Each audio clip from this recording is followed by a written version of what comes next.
Alors, bonjour mes élèves. Alors, hier, on a travaillé un texte explicatif. Donc, on va faire un rappel. Premièrement, avant de vous poser quelques questions, j'aimerais bien qu'on relie le texte pour bien comprendre. Alors, qui va relire, M. Abdrahim? À vous de choisir, madame. Tenez un nom, il va activer le son, il va lire le texte. Je commence par Taouba, puisque c'est Taouba Ok. qui est affiché ici devant moi. Ok, Taouba, active le son et réponds à ta maîtresse.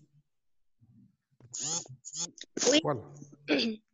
Taouba, s'il te plaît, tu peux lire le texte? Pardon?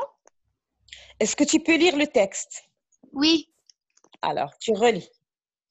Notre corps a besoin qu'on lui donne régulièrement certaines substances comme les protéines, les sucres, les graisses, les vitamines et les sels minéraux. Les aliments les plus riches en énergie sont ceux qui contiennent beaucoup de sucre et des graisses, tels que le miel, le lait et le fromage. Les protéines aussi sont indispensables, et surtout aux enfants qui grandissent. Ils font partie des matériaux de construction de notre corps. On en trouve par exemple dans la viande et les poissons. Enfin, grâce aux légumes et les fruits frais, nous ne manquerons ni de vitamines ni de sels minéraux. Oui. Un autre, s'il te plaît. Vous choisissez. Zied, Mamadi. La Madi, active le son et réponds à ta maîtresse. Monsieur Zied. Notre corps a besoin qu'on lui donne régulièrement certaines substances comme les protéines, les sucres, les graisses, les vitamines et les sels minéraux. Les aliments les plus riches en énergie sont ceux qui contiennent beaucoup de sucre et de graisses tels que le miel, le lait et le fromage. Les protéines aussi sont indispensables surtout aux enfants qui grandissent. Ils font partie des matériaux de construction de notre corps. On en trouve par exemple dans la viande et les poissons. Enfin, grâce aux légumes et les fruits frais, nous ne manquons ni de vitamines ni de sels minéraux. C'est très bien, Zied. Alors, merci. Alors, j'aimerais bien que vous me rappelez ce qu'on a fait hier. Alors, de quoi s'agit-il ici dans ce texte? Qu'est-ce qu'on a dit hier? Qu'est-ce qu'on a expliqué? Vous choisissez, madame, un élève. Oui, القراعي. القعاري القعاري قعاري القعاري القعاري. إسراء. Isra, tu es présente? Qari, vas-y.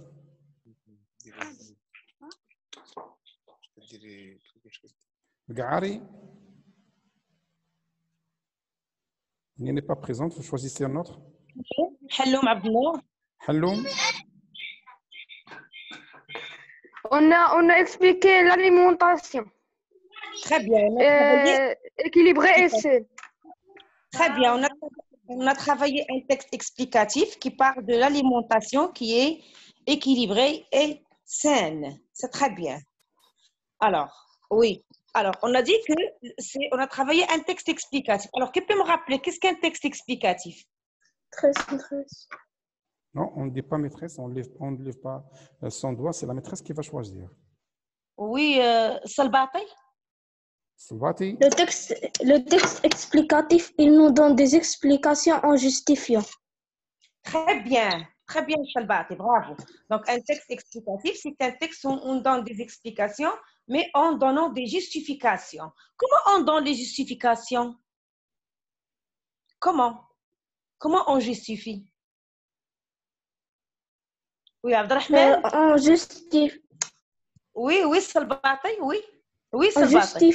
On justifie la réponse. Comment, Salbati? Comment? Qu'est-ce qu'on utilise pour justifier?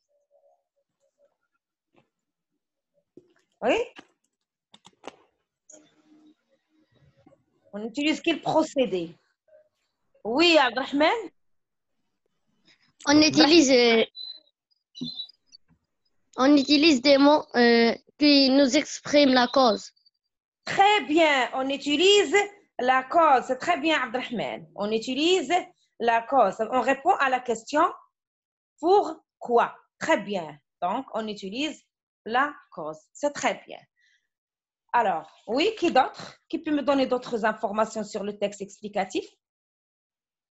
Oui, d'autres informations qu'on a travaillées hier sur le texte explicatif? Isra Addadi. Oui, Addadi. عدادي عدادي إسراء. On passe à Khadija. Oui, Vas-y. Khadija El-Badi. البادي. Que Vas-y. chaque paragraphe, que chaque paragraphe prend un titre, un sous-titre. Très bien, très bien. Les textes explicatifs, on trouve, il y a le titre du texte entier et il y a les sous-titres. Chaque paragraphe prend un sous-titre. C'est très bien. C'est très bien, Khadija. Quoi encore? Oui, ça, c'est au niveau de la forme. C'est très bien. Au niveau de la forme du texte explicatif. C'est très bien. Quoi encore? Quel temps utilise-t-on dans le texte? Quel temps on utilise dans le texte explicatif? Le temps verbal. Qu'est-ce qu'on utilise? Choisissez un Oui, nom, madame. Oui, Sarah Ahmed. Sarah. Sarah Ahmed. Sarah. Alors, pour expliquer, quel temps on utilise? Regardez ce texte-là. Regardez ce texte-là. Les verbes, à quel temps sont-ils conjugués? Les verbes de ce texte. Sarah Ahmed. On passe à Isra Addadi. Isra Addadi. Oui. Oui. Isra. Le présent. Le présent, c'est très bien. Donc, c'est le présent. Donc, généralement, les textes explicatifs, toujours, on utilise, dans le texte explicatif, toujours, on utilise le présent de l'indicatif.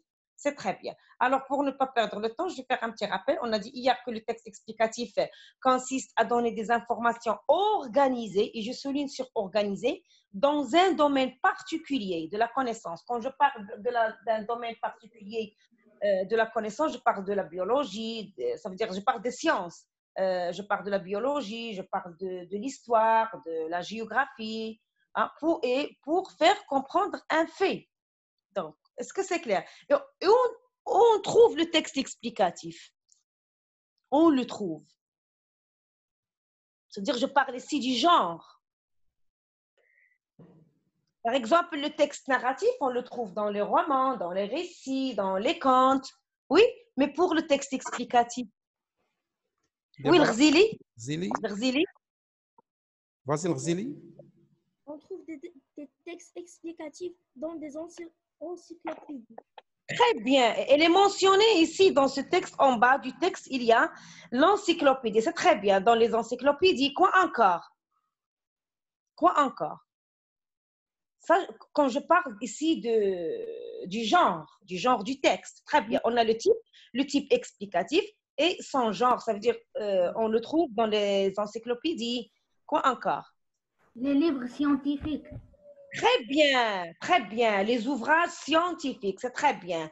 Et aussi dans les manuels scolaires. Regardez, ça c'est ce texte, le texte qu'on a travaillé à l'école, dans le livre.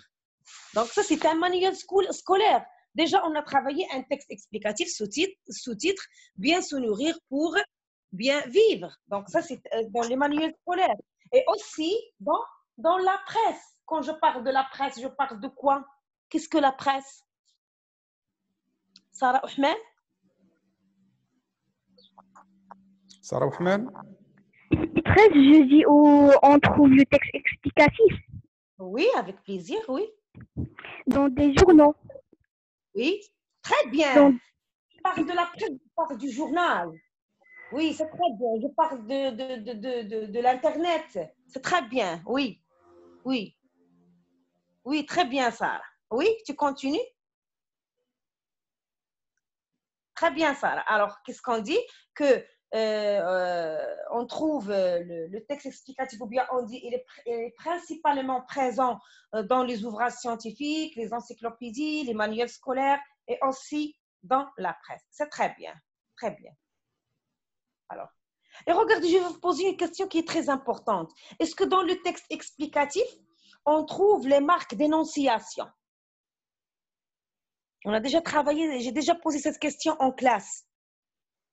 Est-ce que le texte explicatif comporte les marques d'énonciation? Vous savez déjà qu'est-ce que les marques d'énonciation. Toujours on le travaille dans la communication. Oui. آية الكتيب اسماعيل. آية الكتيب. Maître, non. Hein? Non. Non. Alors, tu me reformules la phrase آية الكتيب. Tu me reformules la phrase. Est-ce que le texte explicatif comporte les marques d'énonciation? Non, le texte explicatif ne comporte pas les noms, Les marques les marques d'énonciation. d'énonciation. Alors, Aït Laktib, j'aimerais bien que tu me répondes à cette question. Qu'est-ce que les marques d'énonciation? Donne-moi un exemple. Les marques d'énonciation. Publications. Hein?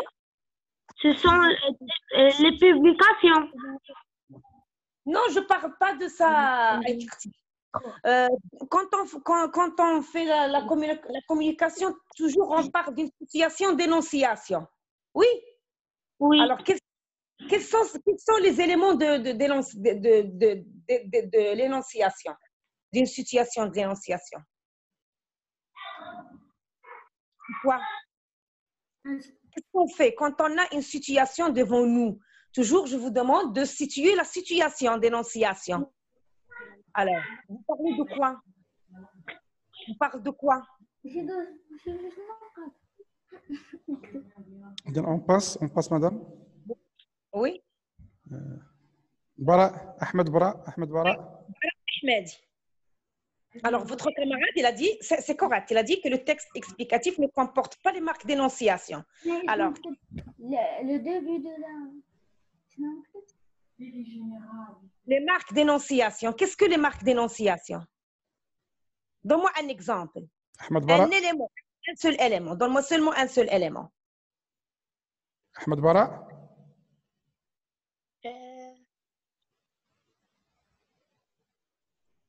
Alors, je vais t'aider. Alors, quelle est la différence entre un texte explicatif et un texte narratif? Un texte explicatif, on donne des informations et des explications en justifiant. Très bien, en donnant des informations en justifiant. Je souligne sur la justification. Parce qu'il y a une différence entre l'informatif et l'explicatif. Oui? Et le narratif, on raconte, il y a des personnages. Voilà, ce que je cherche. Voilà, c'est très bien. Alors, est-ce que dans le texte explicatif, on trouve les personnages? Non. Très bien. Et les personnages, c'est un indice de l'énonciation. C'est une marque d'énonciation.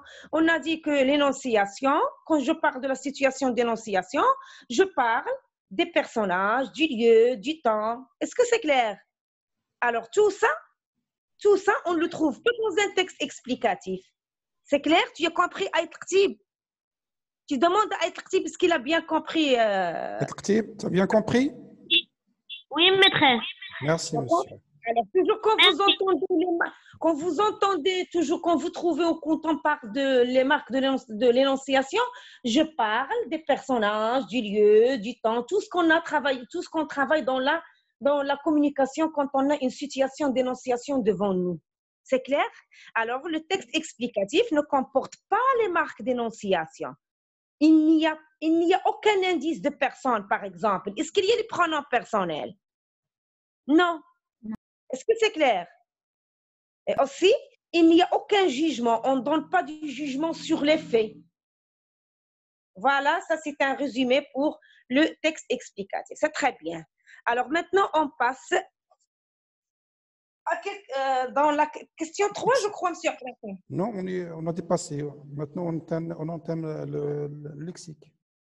Non, on n'a pas terminé. Là, la question 3. Oui, je relis par une flèche. OK. Oui. Oui, madame. Oui. J'ai oublié. Alors, regardez ici. Je relais. Vous allez choisir la bonne réponse en reliant par une flèche. Alors, les aliments riches en vitamines, est-ce qu'ils assurent la croissance du corps, assurent l'immunité du corps ou donnent de l'énergie au corps. On a déjà travaillé hier toutes les catégories de l'alimentation. Alors, les aliments riches en vitamines. Oui. Yahya Mounbih, Yahya Mounbih, active le son. Vas-y. Des aliments riches en vitamines assurent l'immunité du corps. Très bien. Alors, donne-moi un exemple des aliments riches en vitamines. Mounbih, donne-moi des aliments riches en vitamines. Oui, et les Vas-y, Mounbih. Mounbih, Les fruits. les fruits et les légumes, c'est très bien. Alors, les aliments riches en vitamines, qu'est-ce qu'ils font? Ils assurent l'immunité du corps, c'est très bien. Alors, la deuxième, des aliments riches en graisse et sucre. de l'énergie. Qui parle ici? C'est pas moi qui viens de parler. C'est Iman Zarga qui a dit ça? Ou Hajar Labd? Allez, Zaga. Iman. Imen. Iman Zarga, vas-y, réponds. Dans de l'énergie. Donne de l'énergie au corps. Alors, les aliments riches. Alors, donne-moi des exemples des aliments riches en graisse et sucre. Oui. Dans quelle catégorie on peut classer? Sucre. Non. Dans quelle catégorie je peux classer les aliments riches en graisse et sucre? Le sucre, je peux classer dans quel aliment? Dans quelle catégorie d'aliments? On a travaillé hier. Vas-y, Zarga. On passe. L'Amrani Abdrahman. Je parle du sucre et je parle des graisses. On trouve le sucre dans l'aliment du glucide. Le sucre, c'est très bien. Donc, dans la catégorie des aliments riches en glucides, le sucre. Alors, et pour les graisses? Et pour les graisses? Vas-y, l'Amrani. Oui. Quand je parle des graisses, je parle de l'huile, je parle du beurre. On les trouve dans quel... On trouve dans l'aliment des lipides. Très bien, Abdrahman. Donc, le sucre, on le trouve dans la catégorie des aliments riches en glucides et les graisses, on les trouve dans des aliments riches en lipides. C'est très bien, Abdrahman. Et qu'est-ce qu'ils font au corps? Quelle réponse tu as choisie? Moi, maîtresse. Oui, Tu ils peux donnent répondre. De l'énergie au corps. de l'énergie et de la vitalité au corps. C'est très bien. Alors, on passe à la troisième. Des aliments riches en protides. Alors, citez-moi les aliments riches en protides. Les animaux riches en protides assurent la croissance du corps. La croissance du corps. Mais cite-moi des aliments riches en protides.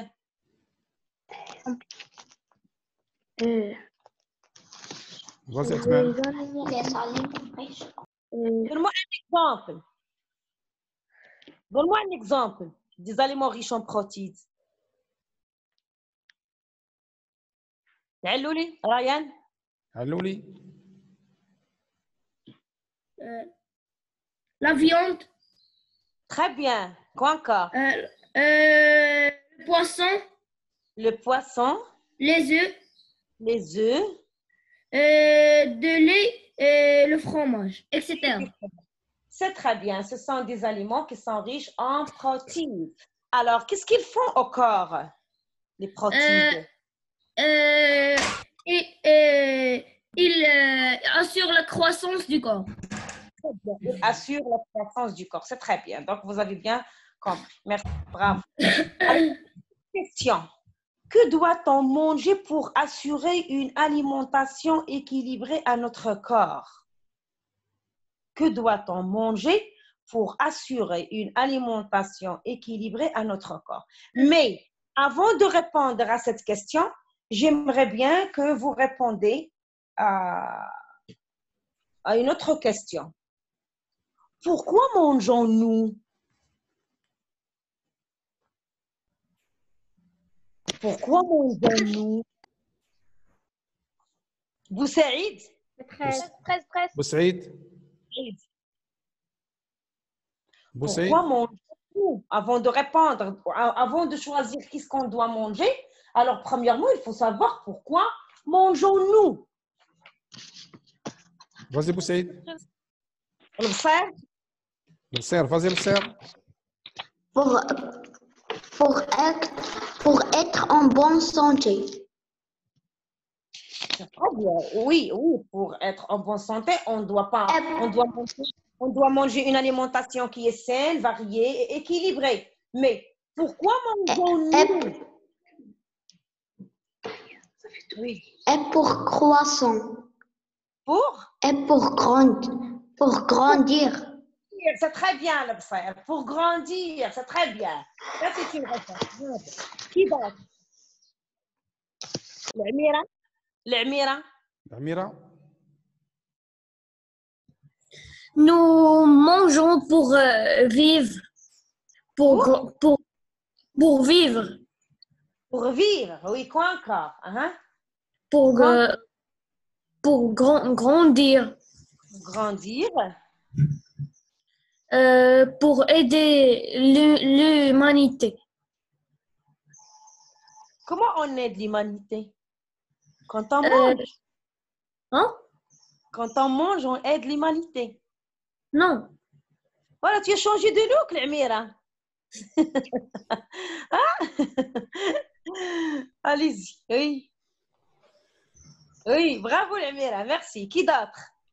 Alors, manger, qu'est-ce qu'il donne? Qu'est-ce qu'il donne? 13. Oui, Driouche. Maîtresse. Driouche. On mange pour vivre. Oui, quoi encore? On a dit pour grandir, pour vivre. Maîtresse. 13. Hiba. Hiba. On mange pour étudier, pour grandir, pour jouer. Très bien, pour jouer. Oui, très bien. Maîtresse. 13. Attendez, un petit problème de son avec Hassania. 13. Attendez, je dis attendez. Maîtresse. Attendez. Vas-y, madame. Oui,